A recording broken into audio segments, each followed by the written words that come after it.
Só esses exemplos aqui, vamos lá. Eu tenho y igual a x ao quadrado aqui. Olha só, faltou um detalhe que eu não explicitei muito, falei muito rapidamente aqui.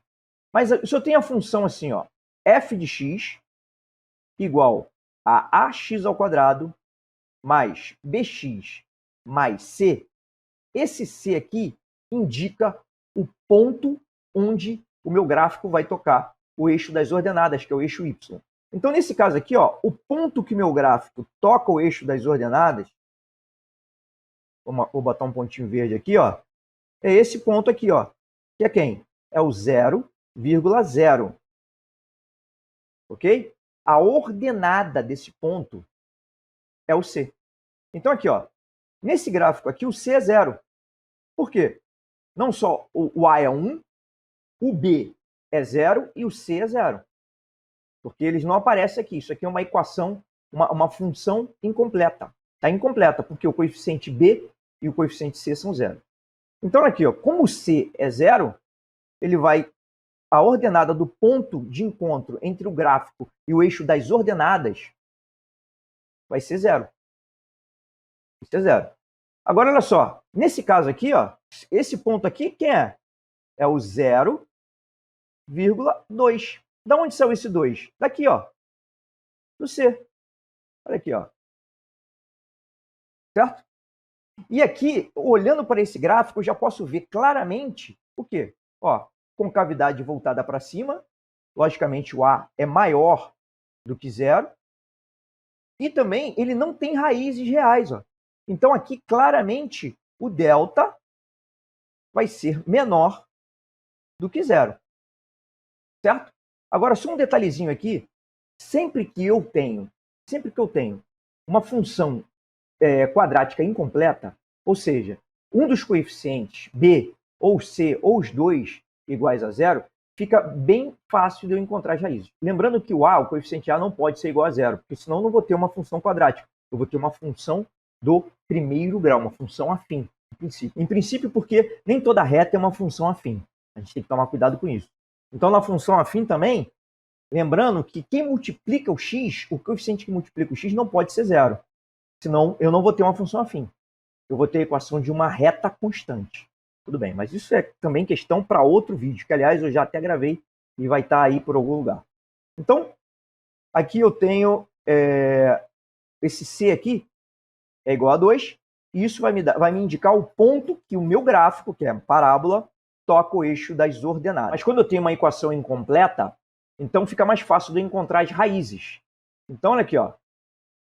Se elas existirem, né? Logicamente. Porque eu teria x ao quadrado mais 2 igual a 0. O x ao quadrado seria igual a menos 2.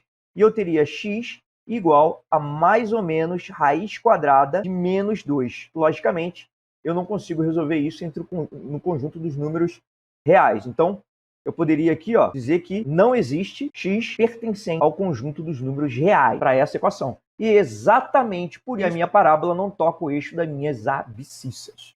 Tudo bem? Nesse caso aqui, também eu tenho uma equação incompleta, uma função incompleta aqui. Então, o que eu posso fazer?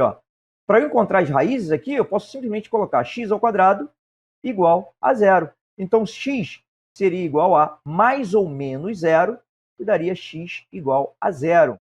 Que, coincidentemente, as minhas raízes, ou a raiz, no caso que é 0, que são duas raízes coincidentes, ela coincidiria com um ponto que o meu gráfico toca o eixo das ordenadas, que é esse ponto aqui, ó. Que é esse ponto. E é justamente esse ponto que é a minha raiz. Tudo bem? Vamos continuar dando mais alguns exemplinhos aí. Ó. Olha aqui, ó. Nesse caso aqui, ó, eu tenho duas raízes. Duas raízes. Se eu tenho duas raízes, nesse caso aqui, já de cara, eu já poderia afirmar que o meu delta é maior do que 0. E a minha concavidade é voltada para baixo. Sim, aqui, ó, o meu A é menos 1. Nesse caso aqui, ó, A é igual a menos 1. Ou seja, A menor que 0, concavidade voltada para baixo. E para eu encontrar essas duas raízes aqui, o que eu faço, hein? Bem simples. Vamos lá. Aqui é incompleto. Então, eu não preciso usar delta se for incompleto, ó. Menos x ao quadrado menos 5x é igual a 0. Para eu resolver isso daqui, posso multiplicar todo mundo aqui por menos 1 e vai ficar x ao quadrado mais 5x igual a 0. Posso colocar o x em evidência aqui, ó. Vai ficar x mais 5 igual a 0. E daqui eu tenho duas opções, ó. X igual a 0 sobre x mais 5, ou então x mais 5 igual a 0 sobre x. Daqui eu tiro a primeira raiz. Qual vai ser a primeira raiz? X igual a 0. Essa é a primeira raiz. E daqui eu tiro a segunda, ó, que vai ficar daqui, ó. Eu vou ter que x mais 5 é igual a 0. O x é igual a menos 5. Esse pontinho aqui é o menos 5,0 e é raiz justamente porque o y daquele ponto é 0. Já esse outro pontinho aqui é quem? É o 0,0. Aqui, ó. O x é igual a 0 e para ser raiz, o y é igual a 0.